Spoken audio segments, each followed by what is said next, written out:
más grande el que conmigo está. Sé que la victoria es grande, si es grande la batalla, pero es mucho más grande el que conmigo está. Sé que la victoria es grande, si es grande la batalla, pero es mucho más grande el que conmigo está. Sé que la victoria es grande la batalla, pero es mucho más grande el que conmigo está. Bendiciones, como ustedes nos han venido siguiendo en todo este tiempo. Este año hemos estado hablando sobre Yeshua, Jesús, y esta serie que vamos a comenzar el día de hoy se llama Las 8 veces que sangró Jesús. Y si leemos la palabra del Señor ahí en Apocalipsis capítulo 12, verso 11, dice: y ellos le han vencido por medio de la sangre del Cordero. O sea que ya de una vez vemos que la sangre del Cordero nos ayuda para vencer. Y hay 8 veces que Jesús sangra de diferentes maneras, como de su frente, de su costado, de sus manos, de sus pies. Y cuando fue circuncidado a los 8 días, es la primera vez que Jesús sangró. Entonces vamos a hablar, la primera semana que es esta, vamos a estar hablando sobre el sangramiento de la circuncisión de Jesús. Y es tan importante que entendamos eso porque es un sangramiento especial. Usted recuerde que Jesús viene a ser el segundo Adán, que viene a corregir los problemas del primer Adán. Y una de las cosas que el diablo tiene bajo ataque, pues siempre es la familia, problemas psicológicos que a veces la gente tiene. En esta prédica vamos a estar hablando sobre 8 cosas que Dios nos dio, que el diablo prácticamente nos robó en Edén, y a través del sacrificio de Cristo esas cosas son devueltas a nosotros. Pero algo que debemos de observar es que cuando Jesús fue circuncidado, Él sangró de su parte privada, y eso para nosotros tiene un gran significado. Fíjese que Jesús padeció dolor privado, y eso tiene que ver con algo en nuestras vidas, en este caso fertilidad. Hay tantas familias que no tienen la posibilidad de tener hijos porque alguno de los dos es estéril. Y nosotros como cristianos tenemos que echar mano de estas promesas. Por ejemplo, la familia. A través de ese órgano privado del que Jesús sangró es que se forman las familias, y es lo que más está bajo ataque hoy en día, promesa de los hijos. Entonces esta prédica te va a bendecir, y yo sé que vas a aprender cosas, y lo que yo quiero y lo que yo pretendo en mis prédicas es que tú te adueñes de esas promesas que encontramos en la Biblia. Te pido que te quedes hasta el final, y no solo eso, sino que escuches la serie completa.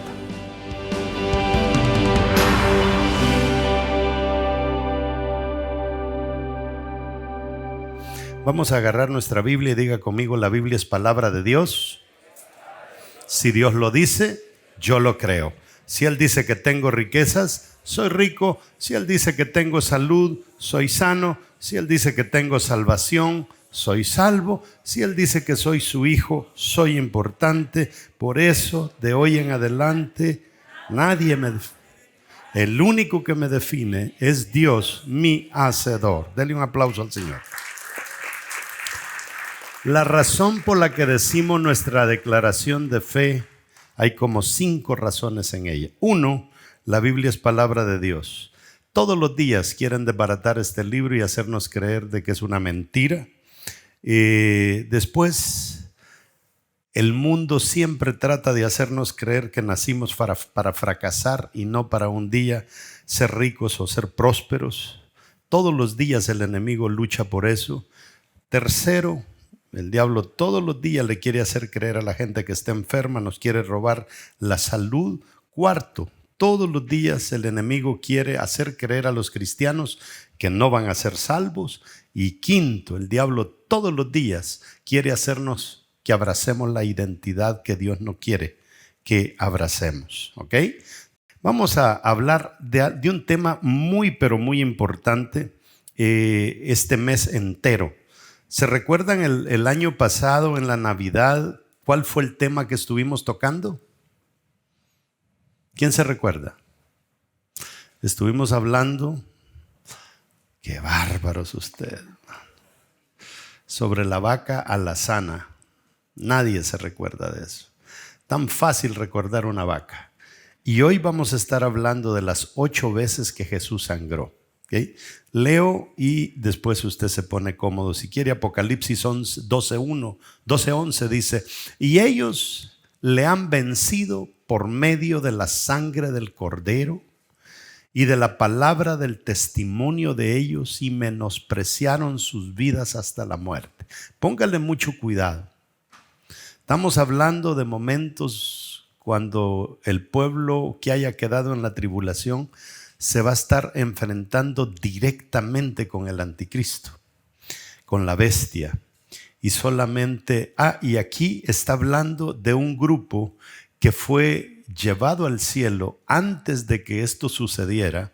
Y para las dos cosas hay un común denominador que ayuda y no falla, tanto para vencer a la bestia como cuando Cristo venga un día y se lleve a su iglesia, es la sangre del Cordero. Pero siéntese, cuando nosotros hablamos de la sangre del Cordero, hay un problema. Jesús no solamente sangró cuando lo azotaron en la cruz. Jesús, vamos a hacer la cuenta. La primera vez que Jesús sangró es cuando lo circuncidaron. Cuando él tenía 8 días por ahí, bueno, era cuando se presentaba en el templo y venía la circuncisión. Después, cuando Jesús, no nos registra la Biblia que jugaba pelota y se resbaló y se sangró de la rodilla, ¿verdad? Pudo haber pasado, pero eso no era parte de esto. Pero la segunda vez que Jesús sangra fue cuando, antes de él ir a la cruz, se puso a orar y dice que comenzó a sudar sudor con sangre. La tercera vez que Jesús sangró es cuando le pusieron la corona de espinas, ¿verdad? Después vemos que Jesús sangra por los azotes que le dieron en el lomo. Vemos que Jesús sangra por los clavos que le pusieron en la mano. Vemos que también Jesús sangra por los clavos que le pusieron en sus pies. Y hoy vamos a estar hablando solamente de un sangramiento de Jesús, que es cuando Jesús fue circuncidado, cuando él era un niño. Desde entonces la sangre de Cristo es eficaz para nosotros. Y vamos a estar aprendiendo muchas cosas el día de hoy sobre los sangramientos de Jesús, especialmente en todo este mes de diciembre, y creo que vamos a entrar a un par de semanas de enero. Lucas 2:22 dice: cuando se cumplieron los días de la purificación de ellos conforme a la ley de Moisés, lo trajeron a Jesús para presentarlo al Señor. El que practicaba, no sé si ustedes saben lo que es la circuncisión. La circuncisión es que le agarraban su partecita al niño, se la cortaban con un asunto afilado, imagínense en aquellos tiempos cuando no existía la anestesia, y le removían ese pedacito de carne que en español se le llama prepucio, y quien ejecutaba la operación era su padre. Entonces, el padre podía asignar a otra persona, que en este caso podía asignar al sacerdote. Entonces, la sangre, por donde usted le busque, cada vez que usted ve que Jesús sangró, significa conquista. Y también significa sello de protección. Ahora, nosotros tenemos un serio problema como cristianos, que para todo queremos usar la sangre de Cristo. Hay gente que dice,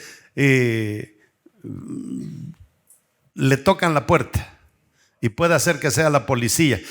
Ahí te busca la policía, la sangre de Cristo tiene poder. Si debes una, te van a llevar.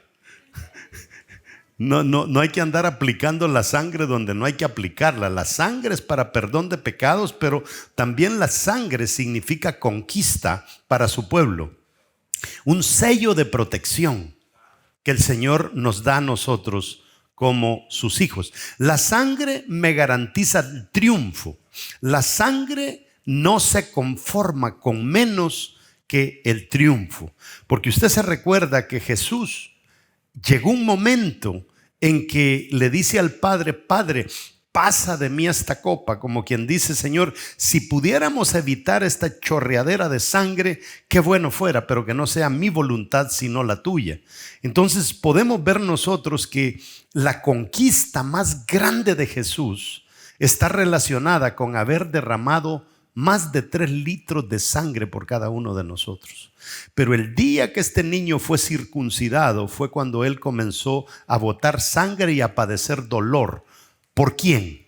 Por nosotros, porque Jesucristo no tenía que venir a la tierra si él no hubiera querido. Él vino porque sabía que Adán había fallado, y él vino porque se necesitaba un segundo Adán, porque tenía que haber una muerte para que se pudiera borrar lo que el primer Adán había hecho. Y entonces Cristo se presenta como voluntario. Entonces, desde ese momento podemos nosotros ver, y quizá nos pudiéramos ir hasta más atrás, cuando le cortaron el cordón umbilical, que también sangró. O sea, aquí podemos llegar a 9, 10 veces que Jesús sangró. Apocalipsis 12:11, que creo que ya fue el primero que leímos, entendámoslo bien. Dice: y ellos le han vencido por medio de la sangre del Cordero y de la palabra del testimonio de ellos, y menospreciaron sus vidas hasta la muerte. Ahora, ¿cómo fue que Israel venció? ¿Se recuerda ya en el Antiguo Testamento? Cuando vino el ángel de la muerte en la noche a matar a todos los primogénitos. ¿Cómo se venció? Fíjese que eso es como un anuncio de lo que Cristo va a venir a hacer. Hoy le van a quedar claras a usted muchas cosas que a veces nosotros como cristianos no las entendemos o las tergiversamos. Ahora, ¿cómo fue que Israel venció al ángel de la muerte? Lo lograron a través del sacrificio del mejor cordero que ellos tenían entre todo su ganado. Escogieron el mejor cordero, lo sacrificaron. Ahora, el padre tomaba la sangre en un recipiente, y después de eso agarraban un hisopo, lo mojaban con la sangre y lo rociaban en los dinteles de la casa, las columnas que aguantan la puerta, ¿verdad? La mocheta y otras columnas que van para abajo, y esas las untaban con la sangre, y toda puerta que tenía salpicada la sangre del cordero, automáticamente el ángel de la muerte pasaba por alto. Pero todo lo que pasó en Egipto, la liberación de Egipto, significa cómo Cristo nos iba a liberar a nosotros. La persecución de Faraón iba a tipificar cómo Satanás nos persigue aún después de que hayamos salido nosotros del mundo. Entonces, todo lo que pasó en Egipto viene a ser como un prototipo, como una fotocopia de lo que nos iba a pasar a nosotros a futuro. Ahora, Cristo es un prototipo del Cordero que nosotros vemos desde el Génesis. Nuestra vida de fe entonces viene a ser como el recipiente que recibió la sangre allá en el Antiguo Testamento. Póngase a pensar en eso. O sea, nosotros, nuestra vida como hijos de Dios, como cristianos, nosotros venimos a servir como el recipiente de esa sangre, ¿verdad? ¿Por qué razón? Si usted sirve como recipiente, cuando usted predica, ¿qué es lo que sale? ¿Qué es lo que sucede cuando usted predica el evangelio? Salvación. Entonces nosotros somos como ese recipiente que porta la sangre. Y qué fácil, ¿verdad? Yo no sé usted, si pudiéramos evitar una muerte en la casa, qué fácil sería agarrar una escobita y untarle sangre a la puerta, ¿verdad que es fácil? Y salvábamos una vida. Pero nosotros así la tenemos de fácil hoy. Usted puede hacer que esté en un trabajo, ¿verdad? Haciéndole las uñas a una persona si usted se dedica a eso, o sirviéndole un café a un cliente si usted se dedica a eso, y al mismo tiempo estar aplicando la sangre de Cristo, porque nosotros somos como ese recipiente. Pero allí es donde nosotros no hemos entendido la necesidad, y por eso es que este año que se aproxima tiene que ser un año diferente. Fíjese, nosotros todos los años nos hemos puesto metas y decimos, vamos a lograr esto.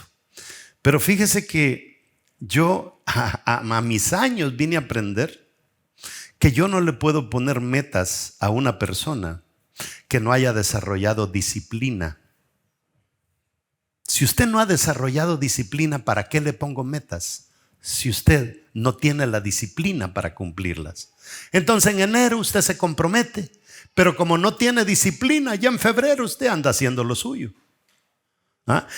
Y debemos de entender que nosotros somos ese recipiente que en el Antiguo Testamento recibía la sangre del Cordero para aplicarla en las puertas. Ahora ejecuta su poder, esa sangre en nuestra vida. Yo quiero que usted entienda una cosa.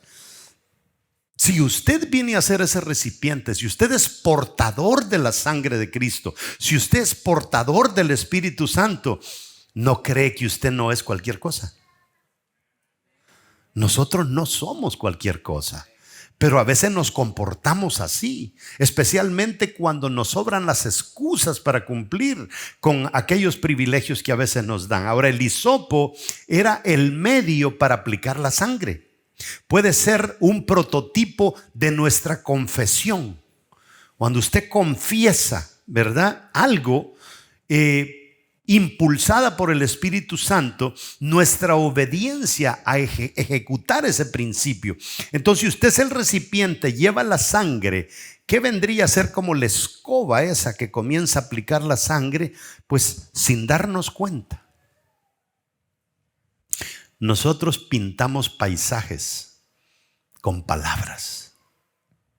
¿No se ha dado cuenta usted que a veces hay gente que no quiere hacer algo y viene una persona persuasiva y le comienza a hablar y le habla de una manera por un minuto, que en un minuto lo convence, que le da vuelta a su cabeza? La forma en que le habló, las palabras que utilizó, son como pinceles que vienen a pintar un cuadro. Y esas palabras nosotros las tenemos en nuestra boca. ¿Y sabe cuánto nos cuesta a nosotros soltar una palabra? ¿Cuánto? ¿Cuánto te cuesta soltar una palabra? Nada. Gratis. Todavía si fueras pintor tienes que ir a comprar los pinceles. Tienes que ir a comprar la pintura. Pero ¿sabe cuál es la sangre también que ese pincel va a untar? Es el testimonio que tú tienes en tu vida de qué es lo que el Señor ha hecho a través de ti. Entonces ya no, tú no solamente vas a hablar, sino que aparte de hablar, tú lo vas a decir de una manera tan convincente que nadie puede resistir. Ese es el trabajo de nosotros y se nos olvida. Viene la Navidad y ¿en qué pensamos todos? En regalos. ¿A quién le vamos a dar? ¿A quién no le vamos a dar? A recordar qué regalo nos dieron el año pasado. No, si a mí un regalo todo ruin me dio, así le voy a dar uno yo este año. ¿Verdad? Entonces, Cristo es un prototipo del Cordero, le vengo diciendo. Nuestra vida de fe es el recipiente que recibió la sangre. Y nuestras palabras es la ejecución, nuestra voluntad para lo que Cristo quiere que hagamos. Váyase a Isaías 1:6. Ahí se lo van a poner. Dice, desde la planta del pie hasta la cabeza no hay en él cosa sana, sino que herido, hinchazón y podrida llaga. No están curadas ni vendadas ni suavizadas con aceite. Fíjese que el sangramiento de Jesús nos libera de 5 áreas sin que nos demos cuenta. 5 áreas. Vamos a leer. Mire lo que dice, escuche bien. Despreciado y desechado entre los hombres, varón de dolores, experimentado en quebranto. Y como que escondimos de él el rostro, fue menospreciado y no lo estimamos. Ciertamente Él llevó nuestras enfermedades y sufrió nuestros dolores. Vea, enfermedades, dolores, y nosotros le tuvimos por azotado, por herido de Dios y abatido, mas Él herido fue por nuestra rebelión, pecado o malos hábitos, molido por nuestro pecado. El castigo de nuestra fe fue sobre Él y por sus llagas fuimos nosotros curados. Mire para lo que sirve todo esto. Pero nosotros no nos metemos a estudiar porque da sueño, ¿verdad? Es la excusa de la mayoría de la gente. Todos nosotros, dice el verso 6, nos descarriamos como oveja, cada cual se apartó por su camino. Mas Jehová cargó en Él el pecado de todos nosotros. Angustiado Él y afligido, no abrió su boca. Como cordero fue llevado al matadero, y como oveja delante de sus trasquiladores enmudeció y no abrió su boca. Mire eso de que como cordero, lea esa última parte. Esa última parte dice, y enmudeció y no abrió su boca. Esto tiene un significado. Y le voy a decir lo que significa. En Jerusalén, en aquel momento, una vez al año, cuando la gente iba a expiar sus pecados, llenaban los corrales de sacrificios. Cada persona tenía que ir a comprar un animal, lo traía al corral y al momento de sacrificarlo, vamos a suponer que toda esta plataforma aquí era el corral y aquí había como una manga, le llaman, que es una pared como un cerco y aquí otra pared como un cerco. Allá adelante estaba el sacerdote agarrando cordero por cordero para sacrificar el cordero de cada persona. Entonces, los corderos eran empujados por ahí. El cordero que gritaba, decía el sacerdote, sáquenlo, no estaba listo para ser sacrificado. Y eso nos pasa a nosotros. ¿Cuántas veces nosotros venimos a la iglesia? ¿Cuántos años hemos sido cristianos y andamos abriendo la boca para cosas que no valen la pena? Cada problema que se aproxima, ese problema es para ti. No, es que eso a mí, es que ahora que viene este problema, a mí me va a dar. Viene el COVID, a mí me va a dar. Nos adueñamos de todo y desconfiamos de Dios y perdemos la fe. ¿Me estás entendiendo? Entonces esto es bien importante que tú lo captes, porque de nada sirve el gran trabajo que Jesús hizo en la cruz si nosotros no lo vamos a entender. Entonces aquí están las 5 cosas de las que el sangramiento de Jesús nos ayudan. Las enfermedades físicas, las enfermedades psicológicas, las enfermedades sociales. ¿Cuáles son las enfermedades sociales? Las pandillas, los robos, todas las maras, los sicarios, los narcotraficantes, los ladrones, el mismo gobierno ahora. Todas esas son enfermedades sociales. De eso también nos libre el Señor. Pero dígame usted, ¿cuántos cristianos verdaderamente entendemos eso? Ahora vemos una gran cantidad de cristianos que andan metidos en todo eso, que no deberían de estar metidos. Las enfermedades del pecado, la necesidad de plenitud. Plenitud, ¿sabe usted que la palabra, cuando usted lee en la Biblia y va leyendo y se topa con la palabra paz?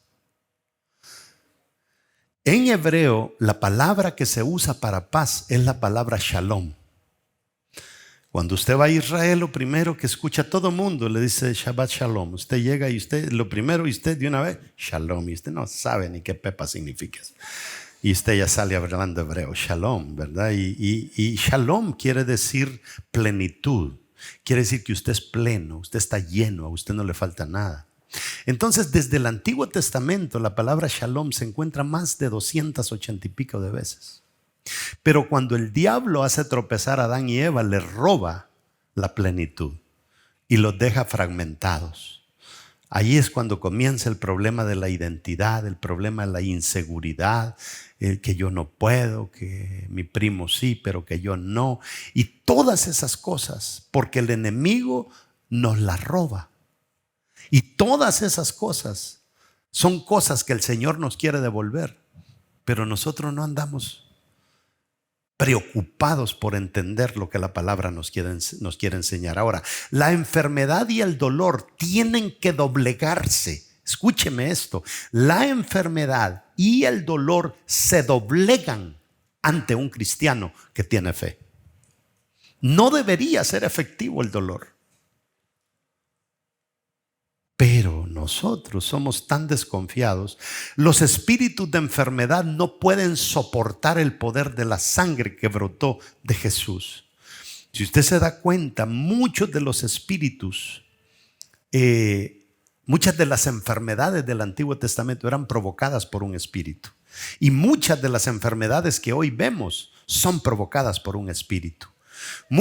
Toda esa gente que anda ofuscada psicológicamente, porque el diablo no necesita hacerle nada a una persona que psicológicamente ya está vencida. Esa sola persona se vence. Un sueño de algo tuvo y porque soñó un sueño feo ya no viene a la iglesia. Es cuando más debería de venir a la iglesia, buscar revelación. Wow, Dios me está utilizando como un instrumento para hacerme ver algo y por eso yo me ofusco. ¿Qué es lo que va a hacer Dios? No volverte a dar un sueño. ¿Por qué? Porque no aguantas con la revelación divina que Dios te quiere usar para eso. Ahora vamos a hablar sobre el significado de la circuncisión. La circuncisión simboliza una adopción de parte de Dios para un pueblo escogido. Entonces, cuando Dios manda a Moisés que se circuncide él y circuncide sus hijos, es porque Israel se había alejado de Dios. Y como Israel se había alejado de Dios, ahora Dios viene y los va a adoptar como pueblo. Pero todos los gentiles no fueron adoptados, solamente el pueblo de Israel. Entonces, cuando viene el Nuevo Testamento y Cristo viene a la tierra, entonces nosotros tenemos la gran oportunidad de ser adoptados. Por eso la palabra del Señor dice, a lo suyo vino. O sea, Él vino a lo suyo, al pueblo de Israel, a morir en la cruz, a dar su sangre pero los suyos no le recibieron. Y como los suyos no le recibieron y nosotros sí le recibimos, entonces ahí viene un proceso de adopción. Pero allá en el Antiguo Testamento, la sangre de la circuncisión de Moisés le ayudó a todo el pueblo de Israel para que fuera adoptado por Dios. Y ahora el enemigo podría venir a nosotros y decir, ¿y qué corona tienen ustedes? Ustedes no son israelitas, no son judíos, ustedes no pueden ser salvos. Sí, claro que sí. ¿Por qué? Porque nuestro Salvador sangró por nosotros. Y sangró en el lugar que se usaba para tipificar una adopción. Entonces, la circuncisión de Jesús nos acepta a nosotros como pueblo. Por eso Pablo ahora viene y dice que nosotros fuimos injertados en el árbol de olivo. Cuando no éramos planta silvestre. Ahora a través de Jesús somos injertados para dar fruto, como el pueblo de Israel debería dar fruto. Pero ellos han optado por no hacerlo. Ahora, la circuncisión también representa el pacto de Dios que hizo con Israel para poder proclamarlo su pueblo. Fíjese, hay miles y miles de pastores en el mundo. Hay miles y miles de cristianos, miles y miles de líderes, miles y miles de células. Y nosotros todavía no hemos podido meter el evangelio en todos los países del mundo. Pero un tipo inventa la Coca-Cola y ya está en todos los países. Un tipo inventa la Pepsi y ya está en todos los países. Un tipo inventa McDonald's y ya está en todos los países. Un tipo inventa la computadora y ya está en todos los países. Uno. Y miles de nosotros no lo podemos hacer. con todas estas herramientas. ¿Sabe por qué Bill Gates ha logrado colocar todas sus computadoras, o sea Apple, quien sea, en todo el mundo? En todo el mundo, ¿sabe? Por su conocimiento. Aprendió a conocer cosas que el resto del mundo no conoce. ¿Sabe por qué razón nosotros no somos los Bill Gates de Dios? Porque no conocemos nada. Nada. Ni tan siquiera para qué sirve su sangre. Ahora, en el Antiguo Testamento representa una circuncisión física. En el Nuevo Testamento ya es otra cosa, es una circuncisión espiritual. ¿Cómo espiritual, pastor? Recuerde usted que todas las cosas que se hacían en el Antiguo Testamento, muchas de ellas tuvieron su cumplimiento en Jesús. Porque cualquiera podría decir, pastor, ¿y por qué no nos circuncidamos nosotros? Bien se pudiera. ¿Por qué no? Tal vez cuando estemos niños, porque ya cuando estamos viejos, sí. ¿Cómo dolerá eso? Ahora, cuando nos dice Dios que quiere que circuncidemos nuestro corazón, ¿qué es lo que se quitaba del prepucio? Carne. ¿Qué es lo que quiere decir la Escritura cuando nos dice a nosotros que circuncidemos nuestro corazón? ¿Qué es lo que tenemos que quitar de nuestro diario vivir? Carnalidad. Nosotros no podemos ser cristianos exitosos y carnudos. La circuncisión espiritual implica quitar el pecado de nuestra vida en el mismo momento que te acercas a Dios. Esa es la circuncisión que nosotros tenemos que hacer. Usted sabe que Abraham fue circuncidado. Toda la gente en el Antiguo Testamento, después de que salieron de Egipto, fueron circuncidados. Hoy en día está de moda ir a la iglesia cuando me da la gana. Hoy no me siento como ir a la iglesia. O uno se acerca a una persona y le dice, hija, tenés que cambiar eso. ¿Y quién es usted para que me diga cómo yo tengo que vivir mi vida?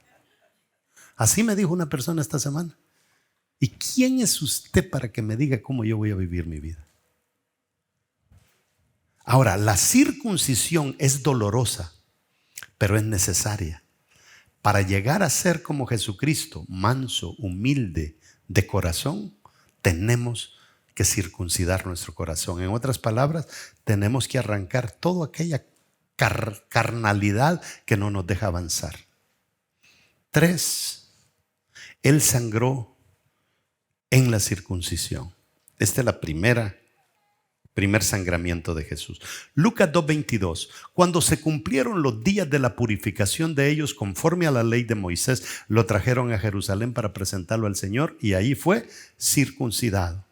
Génesis 17:7 dice, estableceré un pacto contigo y con mi descendencia después de ti, de generación en generación, un pacto perpetuo para ser tu Dios y el de tu descendencia después de ti. Este es mi pacto.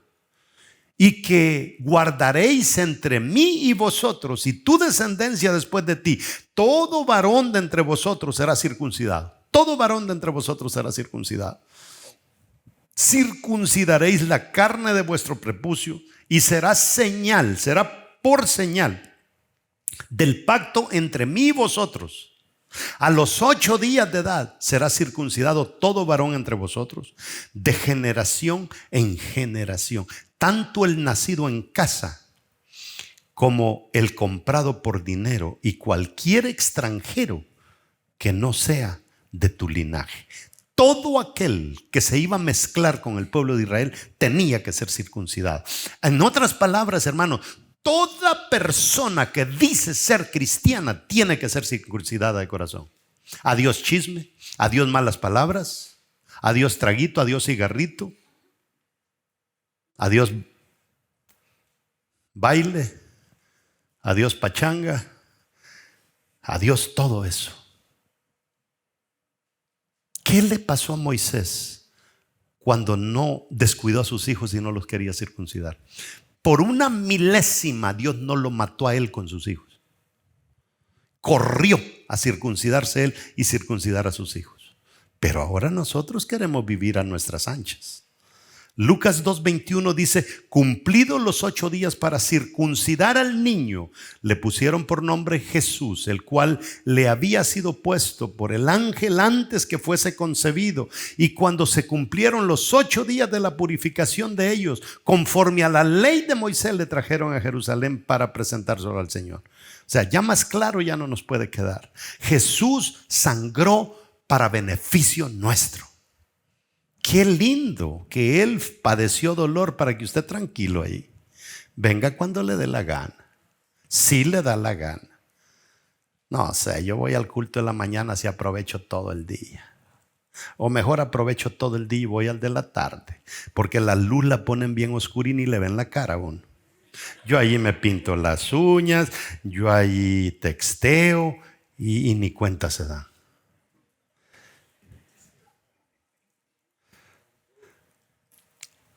Circuncidó nuestro cuerpo, Colosenses 2:11, mire lo que dice.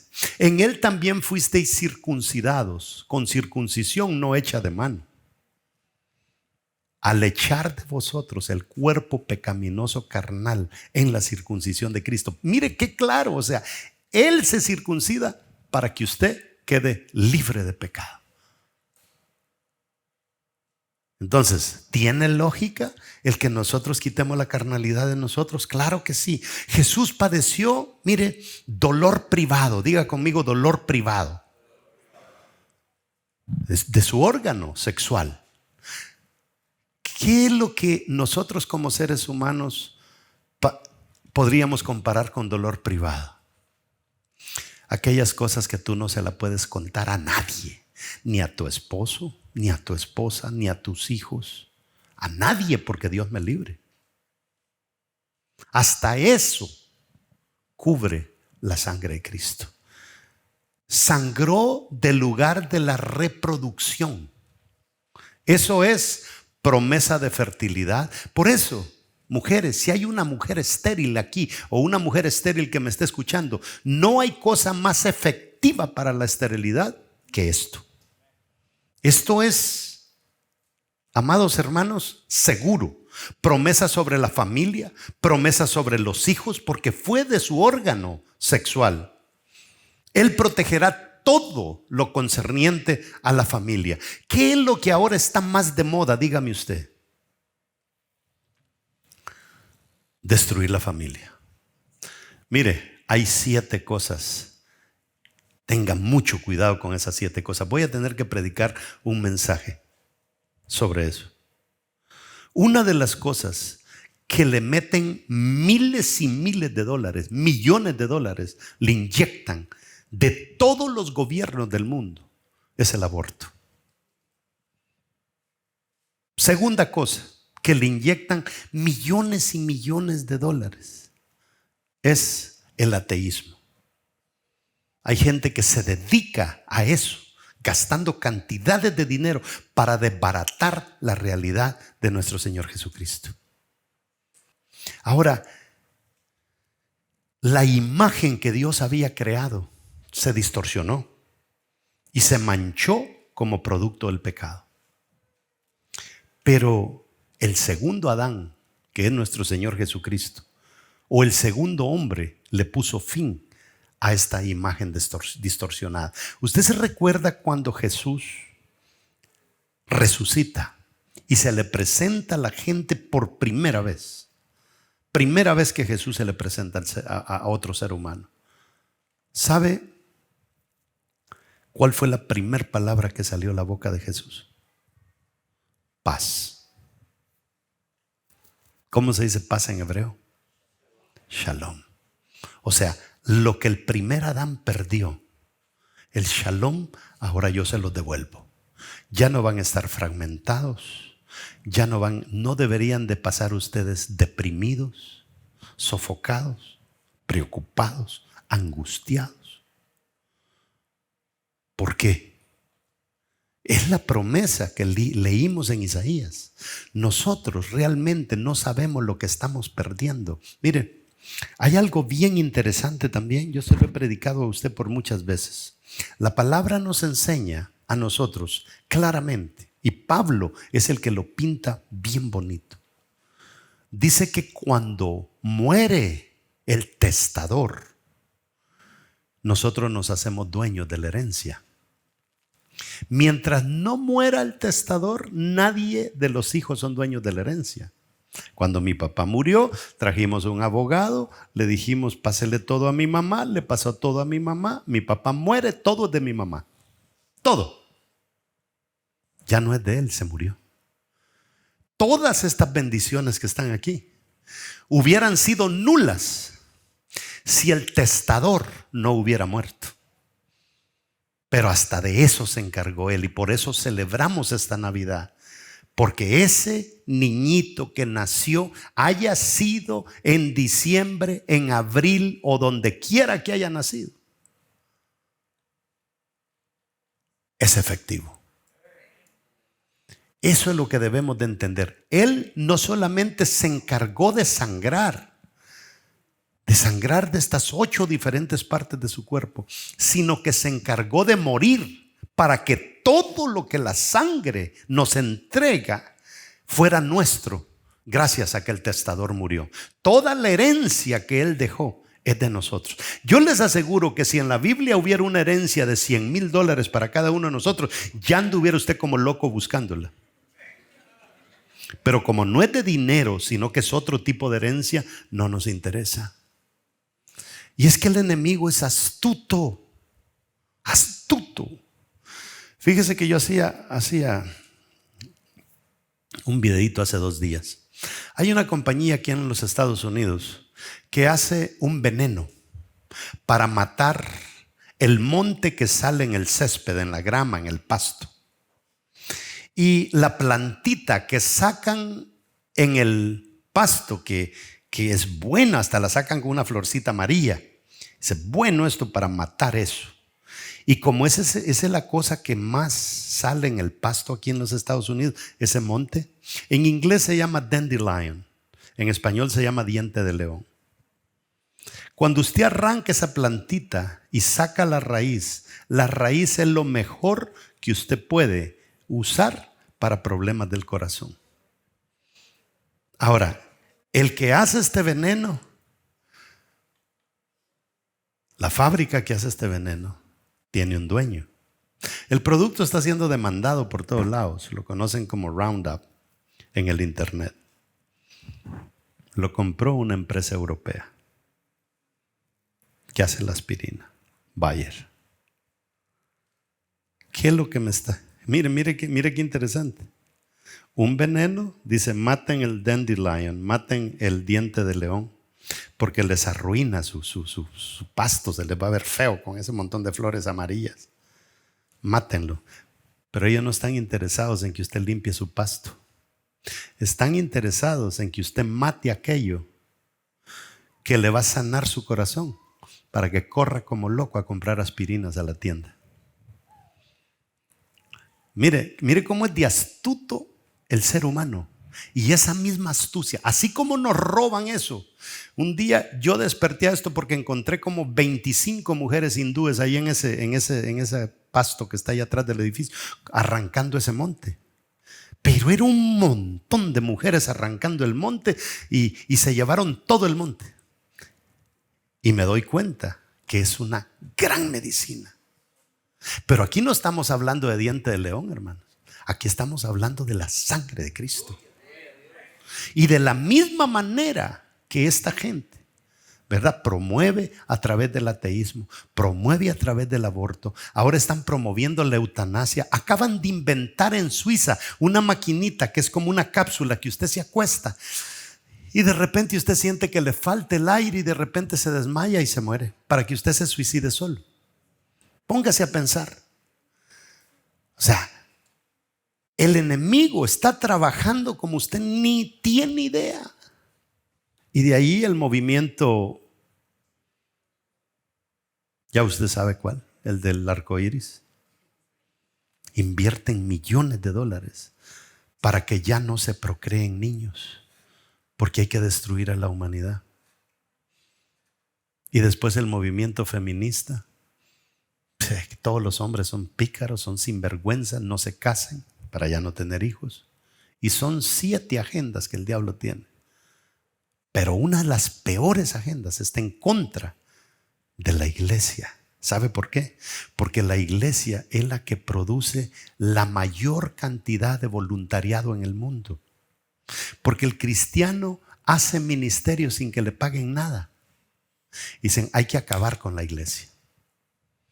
¿Quiénes son los que tienen frenado el que le pegan la inyección a todo mundo ahorita? ¿Quiénes son? ¿No es la iglesia? Sí. Y cuando esto se destape, vamos a llegar a la conclusión de que la iglesia tenía la razón. Pero el problema es que la mayoría de nosotros no nos dejamos iluminar por Dios y todo lo que este libro contiene para cada uno de nosotros. Póngase de pie. Solamente le he hablado de un sangramiento. Póngase a pensar del resto de ellos. Y yo quiero que se lleve con usted esta idea. Jesús sangró de su lugar privado. Todo lo que tiene que ver con privado, el Señor lo trata con este sangramiento. Sea tu depresión, sea tu ansiedad, sean aquellos pecados que tú no le has confesado a nadie y el diablo te esté haciendo pensar que te vas a ir al infierno porque no los has confesado.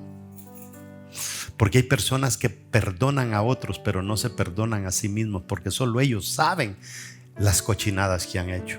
Pero aún eso lo cura el Señor con este sangramiento. O sea, después de todo esto le va a quedar claro a usted que el pecado no tiene opción en contra de Jesús.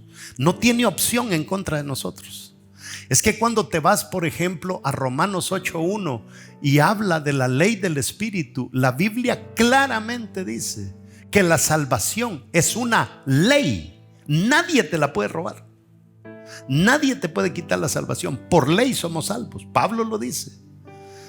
Pero ahí está la mayoría de personas. Y como decía yo el otro día, usted decida. Nosotros somos locos por comprar un carrito que nos va a servir por 10 años y nos va a llevar de un lugar para otro. Y eso es que no sabemos si en un accidente en ese carrito vamos a morir. Nos preocupamos por una casa donde vamos a vivir quizá 40 años porque después ni te van a llorar tus hijos y vas a tener que heredársela. Pero no nos preocupamos por ese vehículo que nos lleva a la eternidad. Por esa casa en la eternidad que dentro de 100 años todavía la vas a tener. Dentro de 500 años todavía vas a tener una casa en la eternidad. Dentro de 1000 años todavía vas a tener. Dentro de 1.000.000 de años todavía lo vas a tener. Entonces nosotros no ponemos nuestros ojos en lo que verdaderamente vale. No ponemos nuestros ojos en Dios, que se ha preocupado tanto por nosotros. Imagínense que Apocalipsis dice de que antes de la creación Él ya había decidido dar a su Hijo por cada uno de nosotros para que muriera. ¿Qué mejor bendición tener a nuestro Dios? Usted puede quedarse sin nada y Dios te da la lucidez para ayudarte a levantarte otra vez. Pero no nos podemos dar el lujo de quedarnos sin Dios. El día que nos quedemos sin Dios, nosotros somos las personas más vulnerables. Y es que todas las propuestas del enemigo, imagínense, que la Biblia es tan clara que dice que el diablo ha venido a, ¿qué dice? A robar, a hurtar, a matar. Y aún así, muchos de nosotros optamos por darle a Él el primer lugar en nuestra vida. Y es que para Dios todavía no estoy listo. Pero cuando esté listo, pastor, yo le voy a llamar a usted. Y yo voy a aceptar al Señor. Usted tiene que entender que en esta vida solo hay dos caminos. O eres de Dios o eres del diablo. Solo dos. Cuando tú le dices no a Cristo, le estás diciendo sí al enemigo. Hay personas que dicen: yo no me hago ciudadano de los Estados Unidos porque yo no quiero perder mi ciudadanía de mi país. Bueno, vas a seguir siendo ciudadano de tu país, aunque muchos países latinoamericanos no la pierden, por negarte a la bendición de hacerte ciudadano de este país. De la misma manera, hay personas que aún vienen a la iglesia como nosotros. Muchas personas viven aquí, pero no quieren hacerse ciudadanos. Hay muchos que dicen ser cristianos, van a la iglesia, pero no toman la decisión de hacerse ciudadanos del reino de los cielos, de aceptar a Dios sin condición. Y ahí pasa, ¿verdad? Como mecedoras, un día están, otro día no. Un día están, otro día no. ¿Te imaginas las cantidades de cosas que se van a quedar sin hacer porque tú no te activas?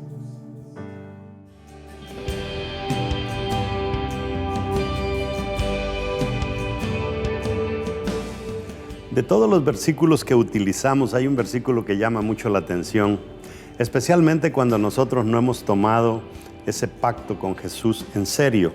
Vimos ahí en Isaías 1:6 que dice: desde la planta del pie hasta la cabeza no hay en él cosas sanas, sino herido.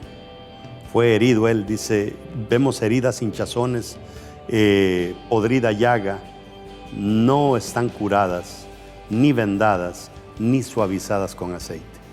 Vemos en esa porción nosotros que realmente Jesús fue molido en la cruz. Dicen los expertos que hay 39 categorías de enfermedades. Pablo en la Biblia dice que recibió 40 azotes menos uno. O sea, estaba estipulado que con 40 azotes un soldado, una persona prisionera tenía que morir. Pablo supuestamente recibió 39 diciendo: estuve al borde de la muerte. Pero si los expertos dicen que solo hay 39 categorías de enfermedad, ¿por qué Jesús recibió el azote número 40? Porque hay una enfermedad que nosotros no la consideramos como enfermedad, pero es enfermedad y aún peor todavía, y es el pecado. El azote número 40 de Jesús fue por nuestro pecado. Y todas estas promesas que recibimos a través de los sangramientos de Jesús son nuestros, pero tenemos que adueñarnos de ellos, apropiarnos de eso a través de una sola cosa, y eso es tomar una decisión de convertirnos en seguidores de nuestro Señor Jesucristo para que esa sangre sea aplicada a nuestra vida. Así es de que te invito, si tú nunca has hecho un pacto con el Señor, hazlo hoy, sencillo. Hacemos una corta oración y tú pasas de muerte a vida, de condenación a salvación. Haz esta oración conmigo. Señor Jesús, reconozco que soy un pecador, reconozco que me he equivocado 1 y 1000 veces, pero también entiendo, Señor, de que tu sangre me limpia de todo pecado. Y hoy, haciendo esta oración, puedo estar seguro de que tú, Señor, me sacas de condenación a salvación. Y en vez de que mi nombre esté escrito en el libro de condenación, hoy tú lo escribes en el libro de salvación. Gracias por tu amor, gracias por tu bondad y por tu misericordia. En el nombre de Jesús hago esta oración, Señor. Amén. Si tú has hecho esa oración, como lo he repetido, pasas de condenación a salvación. Así de fácil. Ahora queda que tú comiences a crecer, a dar pasos de madurez. Y para eso necesitas ya sea conectarte con nosotros para que podamos ayudarte a través de nuestro discipulado, o que te plantes en una iglesia cerca de donde tú vives. Y tiene que ser una iglesia sana. Y la manera correcta, hay gente que me pregunta ¿qué es una iglesia sana? Una iglesia que esté orientada a ayudar a crecer a la gente. Métete a una iglesia sana y que te ayuden a crecer, y yo sé que tu vida nunca más será la misma.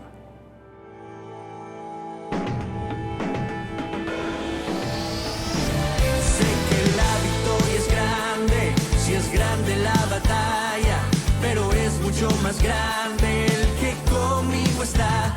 Sé que la victoria es grande, si es grande la batalla, pero es mucho más grande